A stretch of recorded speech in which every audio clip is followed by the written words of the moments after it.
Iniciamos con nuestra clase de historia. Esta semana vamos a ver el tema apertura política y democratización. ¿Cuáles son los aprendizajes esperados? Es analiza el proceso de apertura política y democratización en México. Y otro es identifica la importancia de la LOPE en dicho proceso. Más adelante vamos a ver lo que significan estas siglas, ¿sí?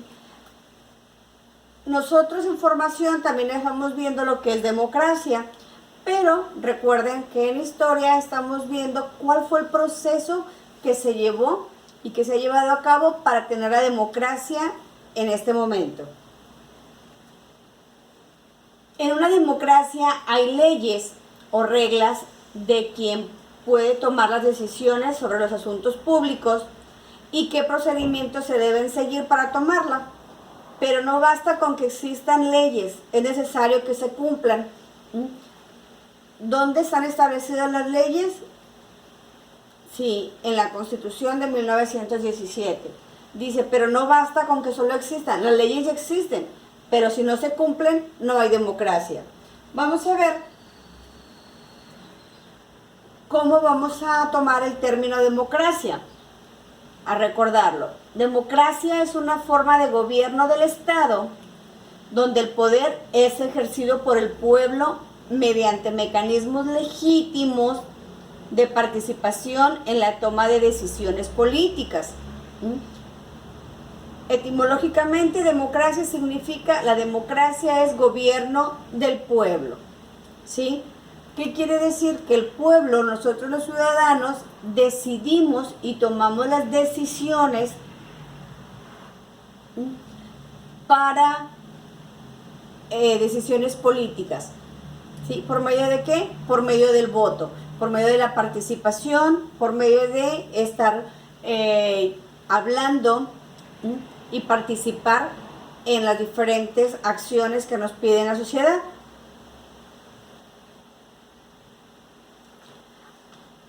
Aquí tengo, el investigador y especialista en Derecho, Samuel Villar, distinguió en 2 etapas el proceso de democratización en México. ¿Cuáles son esas 2 etapas? La primera, la legitimidad revolucionaria, y la segunda, cómo fue su disolución. Pero, ¿a qué se refiere con legitimidad? Dice, un gobierno tiene legitimidad cuando tiene un reconocimiento por parte de los ciudadanos de que tiene la habilidad para tomar decisiones. Eso se traduce a la capacidad del gobierno de ser obedecido sin hacer uso de amenazas o a la fuerza. Un gobierno es legítimo cuando el pueblo o los ciudadanos hacen lo que el gobierno dice sin que el gobierno ejerza ninguna amenaza o lo haga por la fuerza. Entonces, es legítimo cuando los ciudadanos aceptamos lo que el gobierno dice. Vamos a hablar acerca de la primera etapa. Esta primera etapa de la legitimización revolucionaria se extiende de 1940 a 1964. Esta etapa se caracteriza porque las acciones de los gobernantes estaban en concordancia con las promesas y proyectos de la revolución, aunque no cumplían necesariamente con los requisitos de una democracia. En esta primera etapa, recuerdan que los presidentes posteriores a la revolución eran caudillos que estaban en la revolución. Entonces, decía acciones de los gobiernos que se cumplían lo que era en la revolución, que manejaban los mecanismos o los principios revolucionarios. Esa es la primera etapa. Esta primera etapa, los caudillos revolucionarios, entre 1940 y 1970, se dio un gran crecimiento en México, ¿sí? En esta etapa, dice, ha sido el mayor en toda su historia. El Producto Interno Bruto creció más del 6% en promedio del año. mientras que en décadas recientes, hablando del 2005 al 2000, del 2095 al 2005, el crecimiento fue únicamente del 2%. Durante esta época sí se dio un crecimiento económico en México. Recuerdan que dijimos que había más empresas, importaciones, había más importaciones y exportaciones. Entonces, sí se notó un cambio en cuestión de economía. Uno de los mayores desafíos de los presidentes de esa etapa fue sostener ante los ciudadanos y sobre todo ante la comunidad internacional que el país era realmente una democracia, cuando la mayoría de los cargos políticos estaban ocupados por integrantes del Partido Revolucionario Institucional. Ok, ¿cómo decir que México es un país democrático cuando no había alternancia política? Cuando todos los puestos más importantes del gobierno estaban ocupados por el Partido Revolucionario Institucional. Sí había un cambio, había un crecimiento económico, pero en cuanto a democracia, quedaba en tela de juicio si verdaderamente todos los ciudadanos, todos los mexicanos, habíamos votado por este partido. Entonces, ese era uno de los mayores desafíos que tenían, o sea, decir los presidentes que no estaban ahí únicamente porque habían sido elegidos por dedazo, como se manejaba, sino que había sido elección del pueblo, por democracia. Para esto, el presidente Adolfo López Mateos, en 1958, intentó crear un sistema electoral en el cual se estableció la representación de los partidos minoritarios. Ok, aquí, en este año, el presidente dice, ok, vamos a tratar de evitar y que vean que México es un país democrático, vamos a formar un sistema electoral para que haya más partidos políticos que participen en las elecciones. Ok, sí se llevó a cabo, pero ¿qué fue lo que pasó con esta ley? Dice, la organización y calificación de los procesos electorales recayó en las instancias que dependían directamente de la Presidencia de la República. Volvemos a lo mismo, se crea esa instancia electoral, pero depende de la República, es decir, continuábamos igual.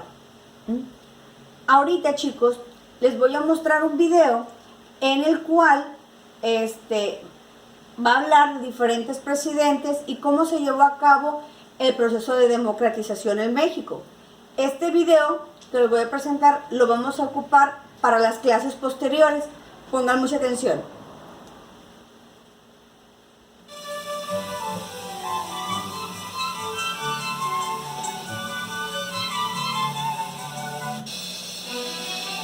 El México contemporáneo es el resultado de profundas transformaciones de orden económico, político, social y cultural, acontecidas en los últimos 50 años. Nuestro país se desarrolló industrialmente, transformando su antiguo rostro rural en una moderna sociedad urbana con todas las ventajas y desventajas que ha implicado este proceso. Hoy nos ocuparemos de los cambios ocurridos en el sistema político del país a lo largo de las últimas 5 décadas y sus implicaciones en la sociedad del México de hoy.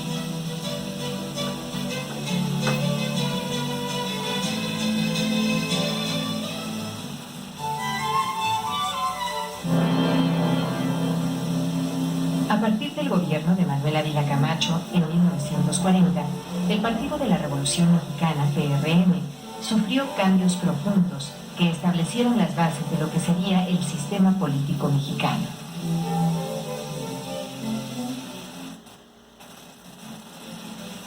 Las movilizaciones masivas cardenistas fueron sustituidas por el establecimiento de instituciones del gobierno encargadas de llevar a efecto los proyectos económicos y sociales derivados de la Revolución de 1910. Se estableció así una política llamada de unidad nacional. política de unidad nacional, surgida a partir de la Segunda Guerra Mundial, justificaba el control de los trabajadores para evitar problemas internos durante el conflicto bélico. Como parte de estos cambios que consolidaron la estabilidad política del país, se produjo la transformación del Partido de la Revolución Mexicana en el Partido Revolucionario Institucional, PRI, en el año de 1946.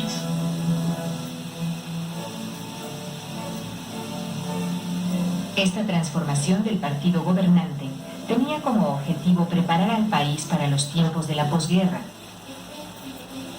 pasando al mismo tiempo de la época de las luchas revolucionarias a la institucionalización de la misma.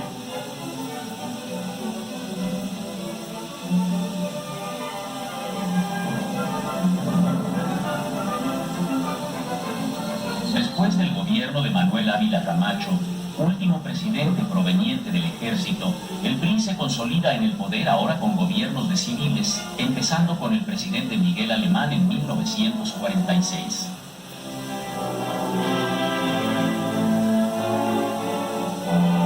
Los cambios operados en el partido gobernante que dieron origen al PRI consistieron en la desaparición del sector militar, la fundación del sector popular, representado por la Confederación de Organizaciones Populares, CNOP, representante de la clase media, y el ingreso de los pequeños propietarios a la Confederación Nacional Campesina, CNC, compuesta por campesinos ejidatarios.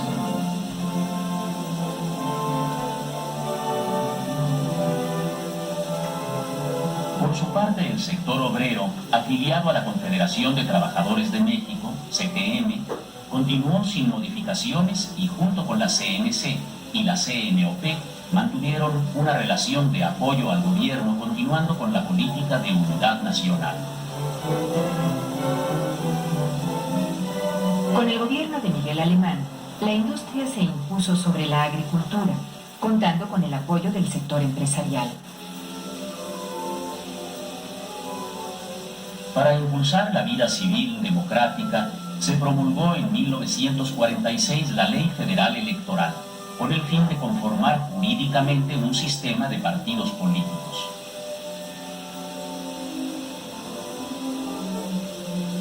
Dicha ley perseguía el objetivo de crear las condiciones para una mayor participación de la población a través de los partidos políticos, por medio de los cuales podrían proponer y elegir a los gobernantes. Fue así como se registraron los partidos que ya existían para 1946, es decir, el PRI, el Partido de Acción Nacional fundado en 1939 y el Partido Comunista Mexicano fundado en 1919.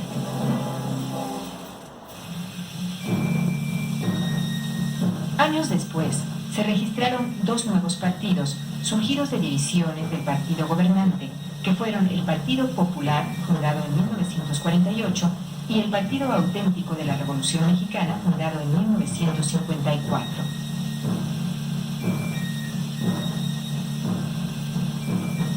Sin embargo, la debilidad de los partidos opositores impidió que estos ocuparan espacios importantes de representación popular, por lo que el gobierno de López Mateos inició nuevas reformas electorales que permitieran una mayor participación democrática de la sociedad.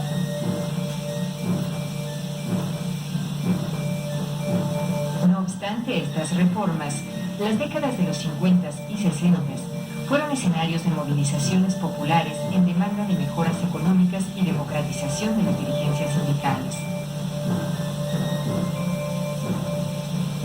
Entre estos movimientos destacan en el año de 1958 los de telegrafistas, ferrocarrileros y maestros. Los dirigentes de estos movimientos, como el profesor Otón Salazar y los trabajadores ferrocarrileros Demetrio Vallejo y Valentín Campa, fueron detenidos acusados del delito de disolución social.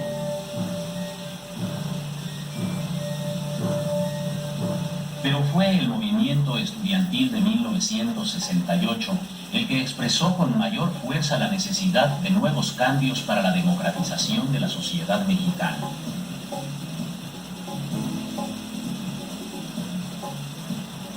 Antes de las movilizaciones de 1968, ya se habían registrado protestas estudiantiles en la Universidad Nacional, en el Instituto Politécnico y en los hospitales públicos donde los jóvenes médicos exigían mejoras en sus condiciones de trabajo.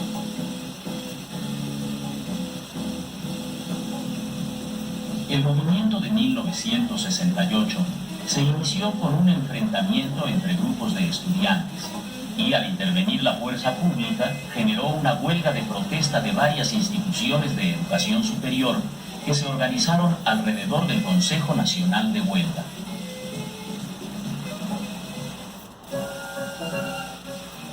Ante el avance del movimiento, el presidente Díaz Ordaz señaló en su mensaje del cuarto informe de gobierno que los disturbios habían llegado a niveles que no se podían permitir. Sin embargo, continuaron sumándose otros sectores sociales al movimiento, como los maestros y los trabajadores, que veían en el movimiento estudiantil un impulso a la lucha por la democratización del país.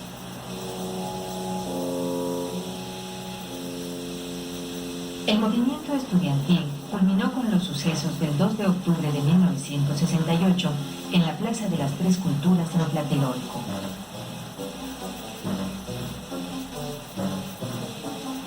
Las movilizaciones masivas de 1968 transformaron el sistema político mexicano, que se vio en la necesidad de abrir las vías para una mayor y plural participación política de la población.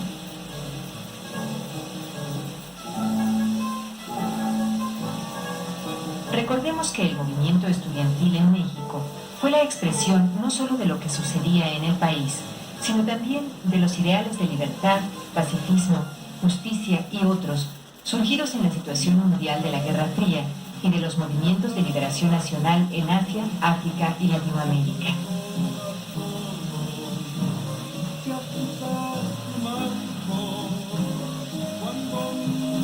Es así como el gobierno de Luis Echeverría impulsó en la década de los 70 la política de apertura democrática, con el fin de permitir a muchos jóvenes e intelectuales su acceso al ejercicio del poder y a la administración del Estado.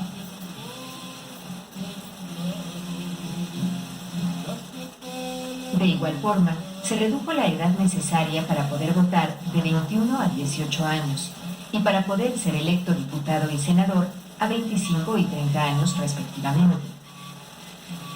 El aumento de la población cada vez mayor, sobre todo de jóvenes, ha sido un fenómeno social presente en la orientación reformadora del gobierno en los últimos años.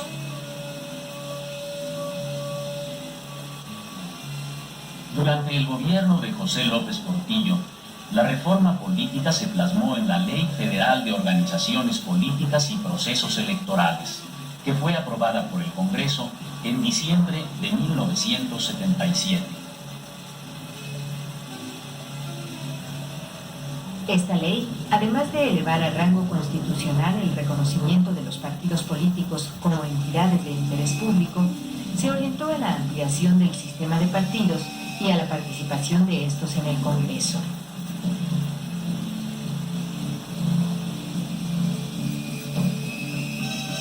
En estas condiciones obtuvieron su registro nuevos partidos, como el Partido Demócrata Mexicano y el Partido Socialista de los Trabajadores.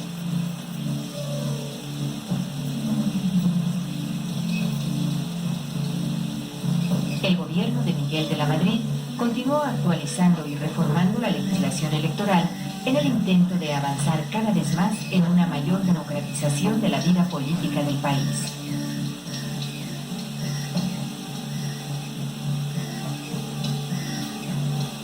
Las elecciones presidenciales de 1988, en donde contendieron los candidatos del PRI, del Frente Democrático Nacional, del PAN y del Partido Revolucionario de los Trabajadores, que fueron las más competidas de la historia de México hasta 1990, muestran el desarrollo político que ha tenido el país en las últimas décadas. Es así como se ha desenvuelto el sistema político de México, el cual requerirá de nuevas transformaciones acordes a las necesidades de participación democrática de una población que crece cada vez más.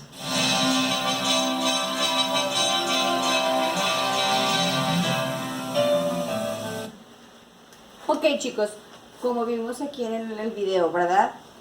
Nos habla de cómo ha sido y cómo se ha llevado la democracia en México. ¿Qué pasaría si el gobierno no tuvieran oposición, si no fueran más partidos políticos? Pues no habría alternancia política, ¿verdad?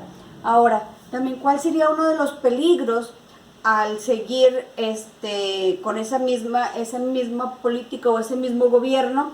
Pues se están restringiendo la participación de otras fuerzas políticas, ¿verdad? ¿Cuál sería, cómo se les debe de tratar a las minorías? Porque mencionaron ahorita muchos partidos políticos. ¿Cómo se les debe tratar a esos partidos políticos que tienen un porcentaje bajo de participantes? Es, como todo, es respeto e inclusión.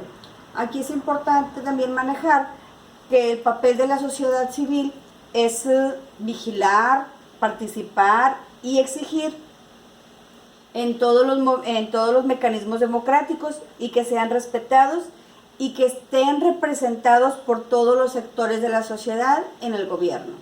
Ok, chicos, recuerden, este video lo vamos a seguir ocupando. Les pedí en su laboratorio que me hicieran la línea del tiempo, porque este video también les va a ayudar a corroborar la línea del tiempo que tienen ahí en su libro y cómo hemos sido en cuestión de democracia. Bueno, continuamos la próxima clase, chicos.